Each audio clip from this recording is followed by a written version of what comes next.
Hi everybody, happy Wicked Wednesday and welcome to Shivers. When we think about the stereotypical female in a horror movie, most times we think about the final girl. These are the innocent people like Sidney Prescott or Nancy Thompson that get out alive and basically turn their innocence into strength. Today, however, we're going to be talking about the darker side of that, the darker feminine characters that are seen from the get-go, not that develop into those types of characters. So today is all about the dark feminine archetype and which characters actually portray that. So to define dark feminine, light feminine, everybody, whether you're masculine, whether you're feminine, whatever your more dominant traits are, you have aspects of light feminine and dark feminine within yourself. So light feminine is the pure side of divine feminine energy, innocence, selflessness, basically the epitome of the divine quote unquote mother, this very motherly instincts, caring, compassion. Their weakness stems from having to be direct and giving discipline. Basically, if you could give one phrase to a light feminine person, it would be live your life in service and compassion of others. The dark feminine on the opposite side of that, this is the shadow side of the divine feminine energy. It represents the fiery, transformational side of femininity that fuels the death and rebirth cycles that you have in your life. So think about any breakup, think about any event that you've had in your life. Well, again, whether you're masculine or feminine person, you're going to be pulling on some of those dark feminine traits of revenge, of authenticity, setting boundaries. The weakness for someone who is just more naturally dark feminine is going to be softness. They're going to come across more brash, anything like that. If there's a phrase for people who are more naturally dark feminine related, it's screw what people think of you. The dark feminine era has become a trending hashtag and a theme, especially on social media platforms like TikTok. The dark feminine is code for rebirth, female empowerment, shadow work, and really owning your own power. We can see this loud and clear before its time with Jennifer from Jennifer's Body. I know I've talked about Jennifer's Body before, but I think it's just a really great movie in terms of subsiding stereotypes and what you might think of the quote-unquote hot girl in high school, how the difference between the innocent girl in high school and the hot girl in high school is not always what it appears to be on the surface. Jennifer's Body really kicked off this dark feminine character that we've seen in horror movies and just really in a lot of storytelling in general. It's a very genuine way of presenting everything that we're talking about on screen in a movie sense. In terms of older movies, you have The Craft from the 80s or early 90s. That was also very prevalent of the dark feminine energy, and the stereotype about the dark feminine energy before its time was that if you are more naturally in tune with the dark feminine, then you must be a witch, or again, somebody who wants to put revenge at the forefront of everything.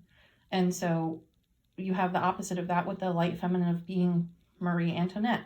And it's just an interesting dynamic, especially when you see them side by side. It's very similar characteristics, but one person seems like they're a pushover and one person seems like they're the ones doing the pushing of other people. You also see in terms of video games, there are very rare video games that you play, especially horror-based video games, where there's not some sort of damsel in distress idea. And we really saw a change above this with Resident Evil 8, Resident Evil Village, with Lady Demetrius being this very powerful, very sexy woman who, yes, has the motherly compassion of her sisters and protecting her estate, but also true boundary lady. And again, you don't necessarily escape that stereotype of being a witch or being a vampire or whatever ethereal being you must be related to if that dark feminine aspect is going to be the strongest for you. So Resident Evil Village is one of, if not the highest grossing game of all time, horror game of all time, because of the character, because you're bringing this to scene, bringing this to people's attentions, where really most times before, in terms of video games, in terms of that savior side, it's always a masculine person saving the damsel in distress, or going on a mission, or having them as a partner, not really being the main character. So you see other characters that kind of bring this idea to the screen, all the way back to The Wizard of Oz. You can think of the Wicked Witch of the West as somebody who is dark feminine in a natural sense. Not a horror movie traditionally, but the Wicked Witch really embodies the dark feminine archetype through her powerful presence, through her malevolence, through the revenge. Regan from The Exorcist. Although she's not necessarily the one in control, she can still be considered somebody who would be a dark feminine character, someone who's commanding the screen, commanding the scene, using some of those stereotypical supernatural elements to her favor. Carrie White from Carrie. This is a revenge story of all revenge stories. This is dark feminine at the more negative side of not necessarily owning that power, but turning into it. Like I was saying before about the breakup side. If you're going through a breakup, some of those emotions that you may not have thought were really relevant to you start coming to the surface because of how you've been treated. And that's really the story of Carrie. She really goes against people who have wronged her, sets her own boundaries, becomes authentic. And again, you have that supernatural aspect of it. Morticia Addams from the Addams Family. She embodies the dark feminine archetype with the macabre beauty, sensuality, mysterious nature, very similar to Lady Demetrius. It's bringing that women can wear all black and stay inside and have black fingernails and be beautiful and be owning who they are and what they want and what they bring to the table. Don't have to wear pink and white to be a woman. The movie Audition.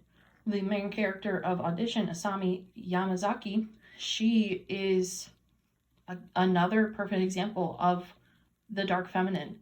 She appears as this innocent young woman, but she harbors all of these dark and sadistic tendencies. She embodies this dark feminine energy through manipulation and violence as soon as somebody crosses her boundaries and her threshold. You can see a very parallel thing with Samara from The Ring.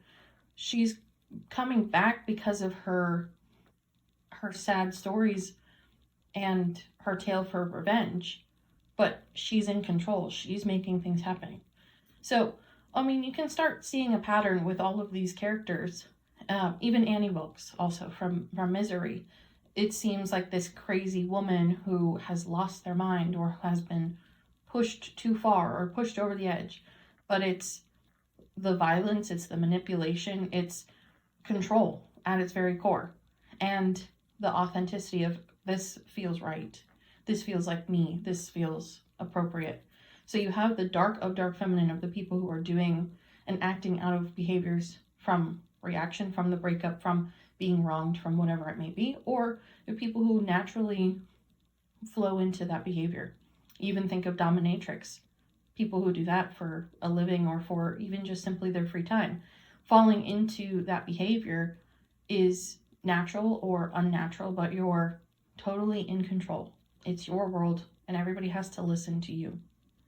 So if you are interested in the actual class of Dark Feminine, I will be teaching more on it on Tuesday next week. Feel free to join on Zoom. Feel free to come in person in Raleigh if you're in North Carolina. But that is all for our talk today. So check out the meetup page and see some of our upcoming events, and hope to see you all very soon. Thanks for listening.